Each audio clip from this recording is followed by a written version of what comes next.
Hi there, Lindsay here, the Frugal Crafter. I am so excited to share this project because it was so much fun to make, and I used a product that I've been hoarding for like 6 months and never used, and that is this bleeding tissue paper. So we're gonna make a couple fun cards using some techniques with these, and this is the first time I've used this for card making. I've used it in paintings before, but I'm really excited. This video is brought to you by Rubber Stamp Tapestry. I'll be using some of their peg stamps, and I'll put a link and a coupon code in the video description to everything I'm using from them, plus a 10% off everything coupon, so you can save money on the stuff you need. I've started off by taping down my card. It's just a heavy-duty cardstock card base onto a craft mat, so I don't have to worry about getting it wet. And now I'm using a large hexagon punch to punch a bunch of shapes out of my tissue paper. You could also use a die for this. A die would actually work a little bit easier. And I did find a trick to punching this tissue paper. You can do about 4 or 5 layers at a time, but if you put a piece of typing paper underneath the bundle of tissue paper, it punches a lot easier. So go ahead and punch everything you're going to need before you start the next step. Now you simply want to arrange your shapes on your card base. Now I have a quick tip for you because I did a few different versions just to see what worked best. If you spray your paper with a little bit of water, it's easier to lay out your design. The only downside is though, you want to be sure where you're putting things down, because as soon as it touches wet water as opposed to dry water, as soon as it touches the wet paper, it's going to transfer color. So if you're not sure about how you want to arrange it, do it on dry paper. But if you have a good idea how you want to arrange it, spritz the paper first, and it's just going to make it easier because your papers won't blow around as you're working. So once you have the paper covered, you are going to spritz it with water.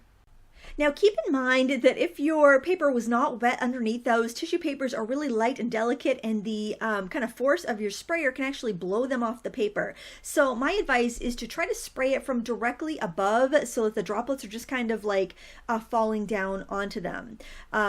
So just kind of keep that in mind. If your paper was damp to begin with and you set that tissue paper down, it would have clung to the paper and it wouldn't have moved too much as you sprayed it. You can use the same technique to decorate an envelope, and you might as well, since you probably have a few extra scraps lying around. Now you want to keep in mind that when you're decorating your envelope, you want to still be able to write your address and return address and have room for postage. So I'm only putting down some shapes towards the lower left hand corner, and I'm just making sure the color I put in the middle will be really light so that I'll be able to write over it. And then you can just simply spritz with your sprayer and let it dry. Now the cool thing I found between like the paper that the envelope was made out of, which was a very kind of porous absorbent paper, and the paper I did my card on, which is more of a heavily sized cardstock, I noticed that the more absorbent paper made the colors a lot brighter. So it's kind of an interesting thing to try.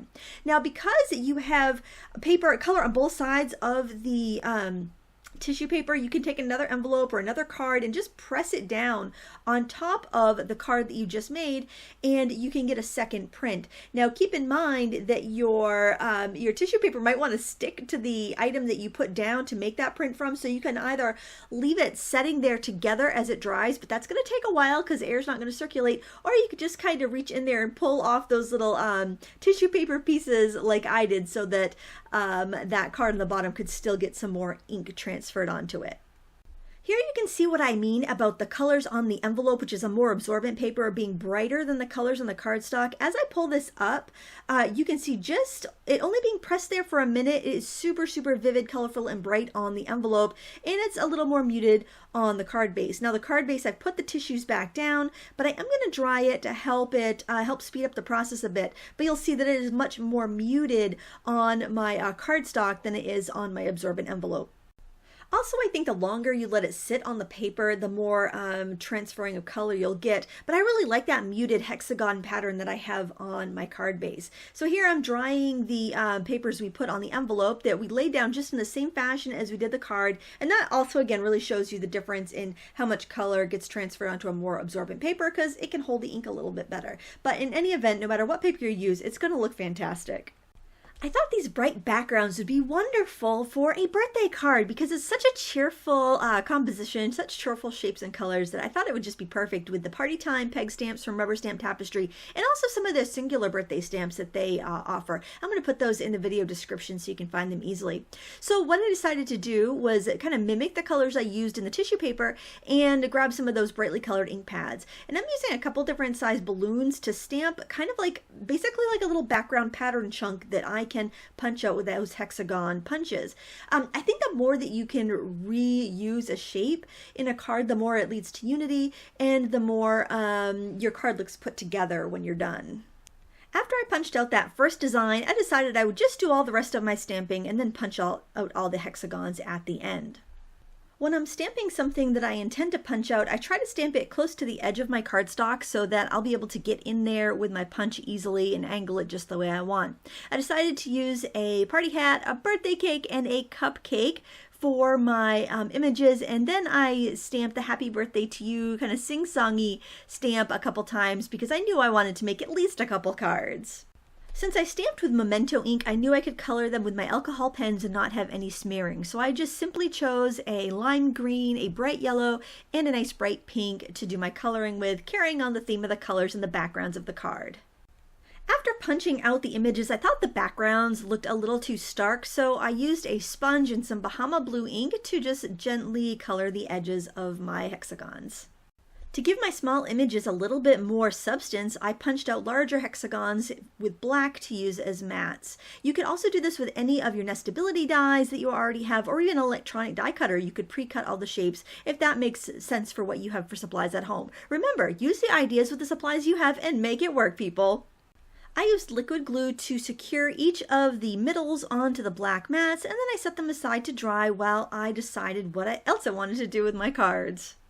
As I looked at my cards laid out like this, I knew I needed something kind of in the middle because I had a background and I had a focal point, but I needed some kind of mid-ground. So I decided to grab some of my washi tape from my vast washi tape collection and put them to use on these cards. I had some really pretty watercolory looking washi tape from Jane Davenport and a few other odds and ends of like cupcake and other birthday washi tape that I can't remember where I got, but I thought they would look really great with this. So mix and match your supplies from different manufacturers.